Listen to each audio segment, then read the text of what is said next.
иржээ. Бурхан мэдээж хүнийг дөрвөлж бүтээсэн гэж ярьдаг. Төгөлчөдөгрийн дүрмээр бол би энэ үлдэт сүнсэн нартыг. Зүсгийн дундуур би гүйгээр эргэдэг нордоо түүгээд энийг чөөрөхгүй газар цэцэгсэн ачаар би дүүлэн нислээ.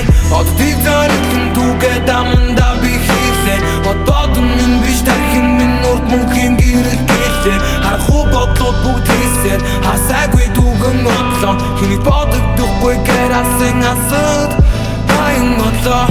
Амар зэнгийн ертөнцүүд амьдрмаар байна. Ахиж чигэж харахгүй гэр таван амьсгалмаар байна. Үлийн чөлөөний наран гүрд мөнхөд гармаар байна.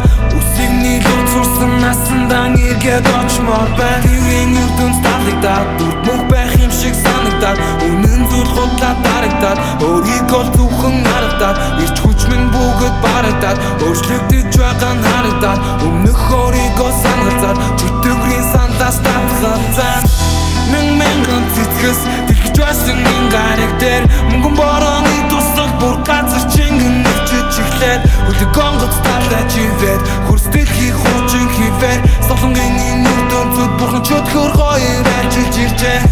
Мянган цэцгэс дэлгэж байсан энэ гариг дээр мөнгөн борооны тусал бүр газар чингэн нэвчэж эхлээд өдөг гонгоц